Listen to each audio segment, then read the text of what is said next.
किसी गांव में भोला नाम का एक बेवकूफ चोर रहता था। भोला बहुत ही बेवकूफ था।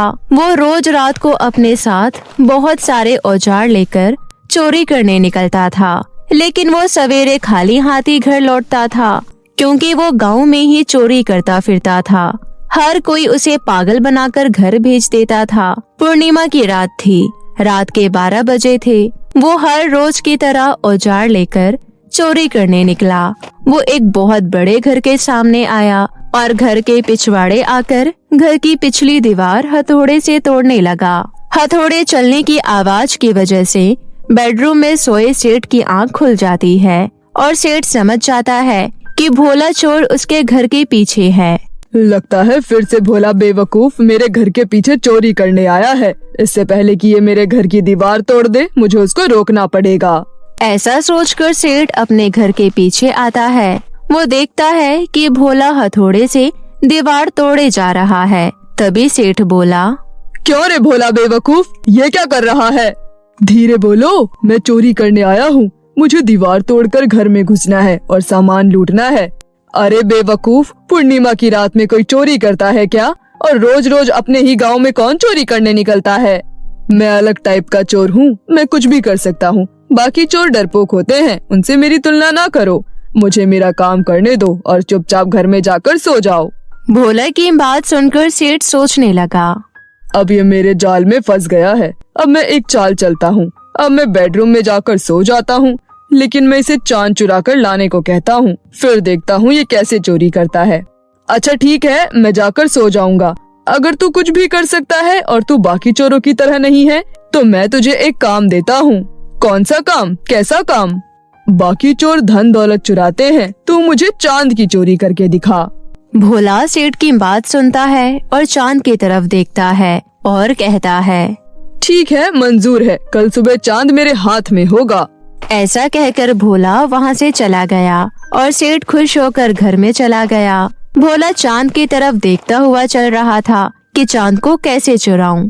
तभी वो मन ही मन कहता है, सब मुझे बेवकूफ कहते हैं, पर मैं बेवकूफ हूँ नहीं। चांद चुराकर जब मैं अपनी अकल का सबूत दूंगा तो सेठ की शक्ल देखने लायक होगी। तभी भोला की नजर एक पेड़ पर लटके हुए चमगादड़ पर पड़ती है। तभी वो मन ही मन कहता है, चमगादड़ों के पैर की पकड़ इतनी मजबूत होती है कि उन्हें ट्रक से खींचा जाए तो भी नहीं छूटती। अब चांद की चोरी में चमगादड़ भी भागीदार होगी। ऐसा सोचकर भोला ने चमगादड़ को पेड़ से उतार लिया और अपने थैले में रख लिया। फिर भोला गांव में आया और एक ट्रक को चुराकर खाली मैदान में ले आया।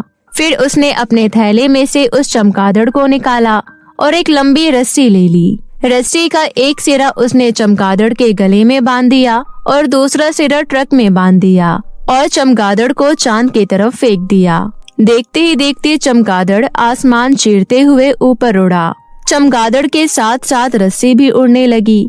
चमगादड़ उड़ता रहा और उड़ते उड़ते चांद पर जाकर उल्टा लटक गया और पकड़ बना ली। फिर क्या था, खुश होकर भोला ट्रक में बैठ गया और ट्रक चलाने लगा। ट्रक की ताकत से चमगादड़ के साथ साथ चांद भी खींचने लगा और देखते देखते चमगादड़ और चांद दोनों नीचे आ गए। भोला झट से ट्रक से उतरा और चांद को अपने हाथ में उठा लिया। चांद को देखकर भोला बहुत खुश हुआ और बोला, चांद चोर चमगादड़, तुम्हारा बहुत शुक्रिया। अब आप जा सकते हो। ऐसा कहकर भोला चमगादड़ के गले से रस्सी निकाल देता है और उसको आजाद कर देता है। दूसरे दिन भोला हाथ में चांद लिए सेठ के घर आ गया। भोला ने सेठ को चांद दिखाया। सेठ भी आश्चर्यचकित हो गया और मन ही मन बोला, लंगूर के हाथ में अंगूर सुना था, पर लंगूर के हाथ में चांद आज पहली बार देख रहा हूँ। वैसे इस चांद की जगह लंगूर के हाथ में नहीं, मेरे हाथ में है। मैं इसे हथिया कर ही रहूँगा। अरे वाह वाह भोला, मैं तुम्हारी अकल और सूझबूझ की दाद देता हूँ। अब चोरी चकारी छोड़ो और एक म्यूजियम खोल लो। लोग चांद देखने आएंगे तो तुम्हारी अच्छी खासी कमाई होगी। फिर क्या था, भोला ने एक म्यूजियम खोल लिया और एक कांच की पेटी में चांद को रख दिया। दूर दूर से लोग चांद देखने आने लगे और भोला अच्छे खासे पैसे कमाने लग गया। लेकिन वो चांद ज्यादा दिन तक नहीं टिका। चांद प्रतिदिन छोटा होता चला गया और अमावस की रात में गायब हो गया। वो सब देखकर भोला बहुत उदास हो गया और दुखी मन से बोला, हे भगवान, इतनी मेहनत से चांद चुराया था और वो चांद गायब हो गया। मैं तो बर्बाद हो गया। भोला जोर जोर से रो रहा था। तभी सेठ वहाँ पर पहुँचा और बोला, बहुत बुरा हुआ भोला तुम्हारे साथ, तुम तो बर्बाद हो गए। अब क्या करोगे? आप ही बोलो, क्या करूं? सेठ के साथ एक आदमी भी था। तभी वो आदमी सेठ के कान में कहता है, सेठ जी, ये तो बेवकूफ है। अमावस का प्रभाव चल रहा है, इसलिए चांद गायब हो गया। जैसे ही अमावस का प्रभाव खत्म हो जाएगा, चांद वापस आ जाएगा।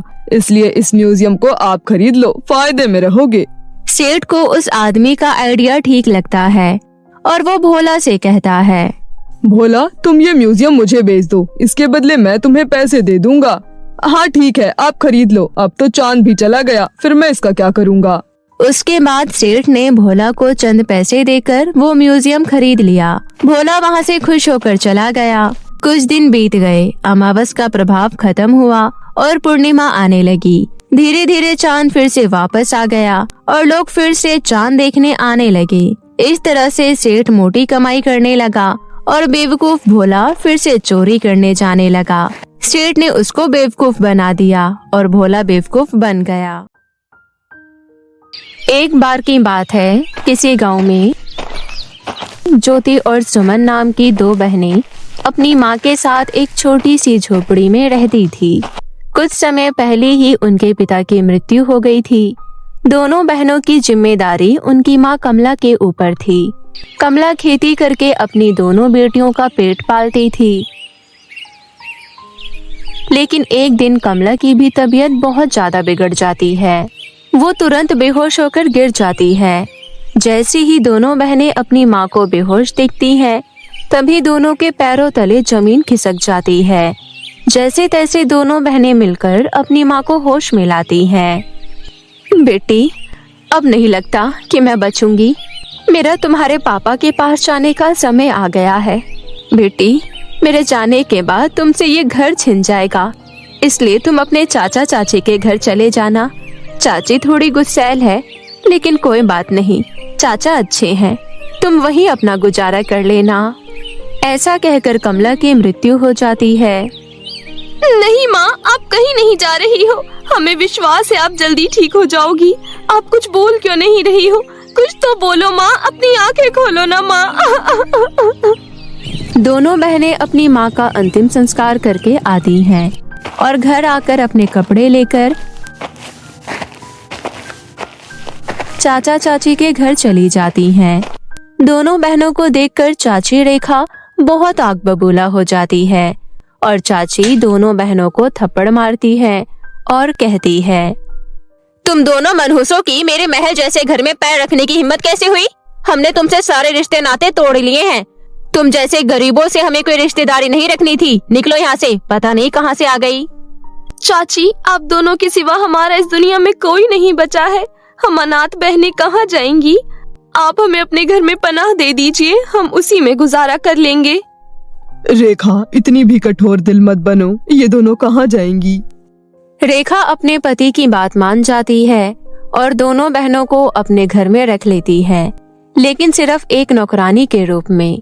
रेखा पूरा दिन दोनों बहनों से गधे की तरह काम करवाती थी और खाने में सड़ा हुआ खाना देती थी और पहनने के लिए फटे पुराने कपड़े। इसी तरह दोनों बहनें अपने चाचे का अत्याचार सह रही थी। ऐसे ही एक दिन दोनों बहनें साथ बैठकर खाना खा रही थी। तभी सुमन ज्योति से कहती है, दीदी, खाने में से तो बदबू आ रही है। उन्होंने कहा था वो हमें हमारी नानी याद दिला देंगी। सही में ऐसा हो गया। दीदी, मेरा पढ़ने का भी बहुत मन करता है, लेकिन चाची कभी ऐसा नहीं होने देंगी। और आज तो उन्होंने हमसे बहुत सारा काम करवाया। मेरे शरीर में बहुत दर्द हो रहा है।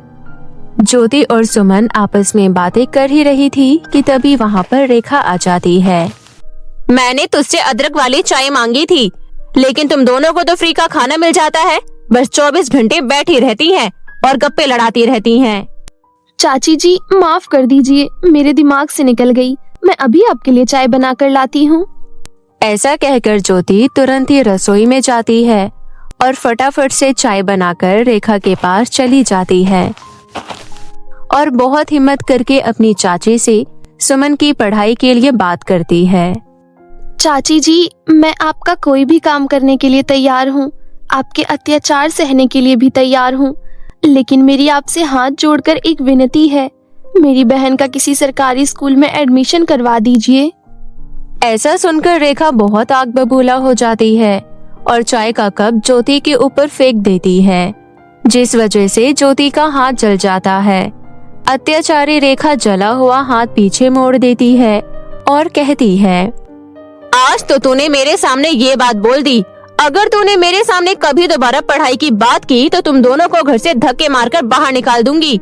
मैंने तुम दोनों को अपने घर में रहने के लिए जगह दी है, महारानी की बहन को स्कूल जाना है।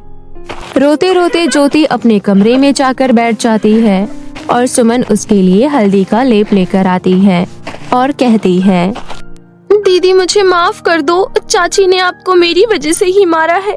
दीदी, ये हल्दी का लेप अपने हाथ पर लगा लो और मैं आज के बाद कभी भी स्कूल की बात नहीं करूंगी।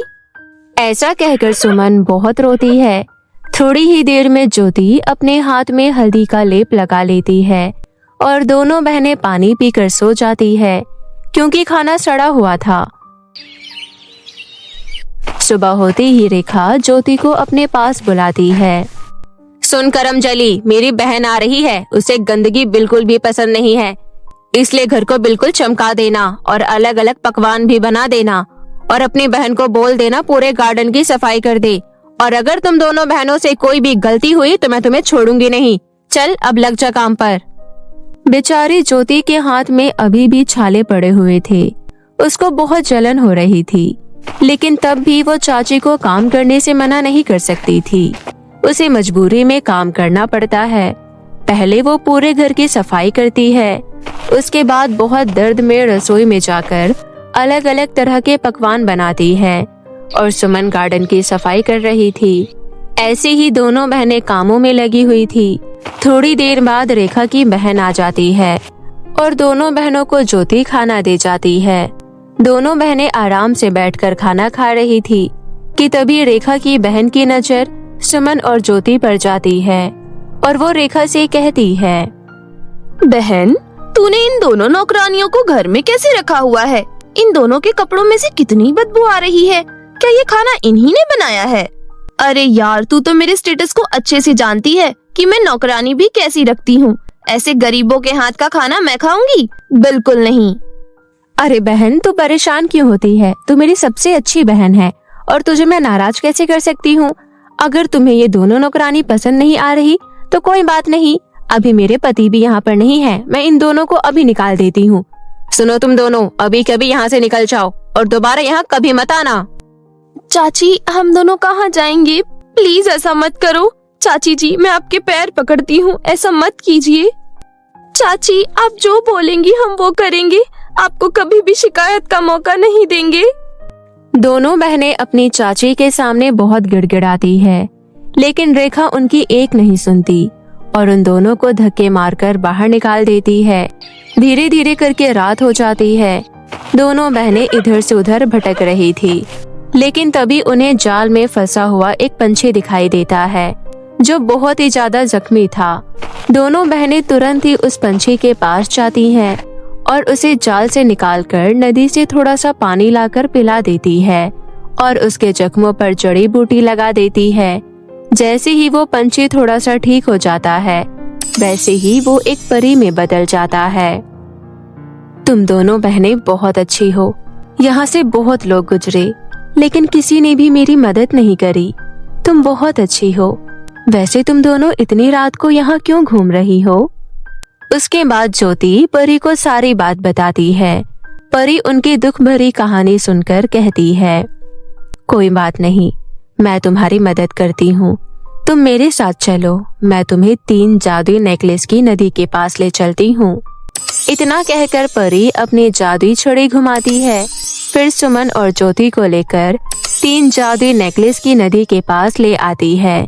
दोनों बहनें वहां जाकर देखती हैं कि वहां पर एक नेकलेस की नदी में बहुत सारा सोना बह रहा है और दूसरी नेकलेस की नदी में बहुत सारे हीरे बह रहे हैं और तीसरी नेकलेस की नदी के ऊपर कुछ छोटे छोटे बच्चे बैठे हुए थे। ज्योति और सुमन, देखो, ये हमारी जादुई 3 नेकलेस की नदियाँ। अगर तुम सोने के नेकलेस की नदी से नेकलेस लेकर पहनती हो तो तुम्हारे सामने सोने का भंडार लग जाएगा, और अगर तुम हीरे के नेकलेस वाली नदी से हीरे का नेकलेस लेकर पहनती हो तो तुम्हारे सामने हीरे का ढेर लग जाएगा, और अगर तुम तीसरी वाली नदी से नेकलेस लेकर पहनती हो तो ये सारे बच्चे चुड़ैल के कैद से आजाद हो जाएंगे और तुम्हें 20,000 रुपए मिलेंगे। अब तुम्हारे हाथ में है, तुम इन बच्चों की जान बचाओगी या फिर सोना हीरा लेकर जिंदगी भर ऐश करोगी। परी जी, हमारी माँ ने हमेशा हमें एक बात सिखाई है कि हमें मुसीबत में लोगों की मदद करनी चाहिए और कभी भी लालच नहीं करना चाहिए। और ये बच्चे अपने परिवार से दूर हैं और हमें पता है परिवार से दूर रहने का कितना दुख होता है। इसलिए हम धन दौलत का लालच ना करके तीसरी नदी से नेकलेस लेकर पहनना चाहते हैं और 20,000 रुपए लेकर कोई अपना काम शुरू करना चाहते हैं, जिससे हम मेहनत के पैसे कमा सकें और 2 वक्त की रोटी खा सकें। तुम दोनों ने धन दौलत का लालच नहीं किया, इसलिए मैं तुम्हें सोने और हीरे के नेकलेस देती हूँ। मैं तो तुम्हारी परीक्षा ले रही थी और तुम परीक्षा में पास हो गई। उसके बाद परी दोनों बहनों को सोने और हीरे के नेकलेस दे देती है, जिसकी मदद से दोनों बहनों के पास खूब सारे धन दौलत आ जाती है। दोनों बहनें एक महारानी वाली जिंदगी व्यतीत कर रही थी। अब तो सुमन बहुत बड़े स्कूल में पढ़ने भी जाने लगी थी। अब उनकी जिंदगी में किसी चीज की कमी नहीं रही थी। लेकिन जब ये बात रेखा को पता चलती है तो वो आग बबूला हो जाती है और हमेशा उन दोनों के घर के आसपास नजर रखने लगी। और एक दिन जब दोनों बहनें जादुई नेकलेस के बारे में बात कर रही थी तो वो सब कुछ सुन लेती है। उसे पता चल जाता है कि काली पहाड़ी के पीछे परियों की जादुई 3 नेकलेस की नदी है, तो वो तुरंत ही अपनी बहन को लेकर वहां पहुंच जाती है। दोनों बहनें बहुत लालची थी, इसलिए वो सोने और हीरे की नदी चुनती है। परी उनका लालच देखकर उनको सोने की नदी में फेंक देती है और दोनों डूब के मर जाती हैं। इस तरह उन दोनों को अपने लालच की सजा मिल जाती है। और वहीं दूसरी तरफ सुमन और ज्योति को भी उनकी ईमानदारी का फल मिल चुका था, जिससे वो अपनी जिंदगी अच्छे से जी रही थी।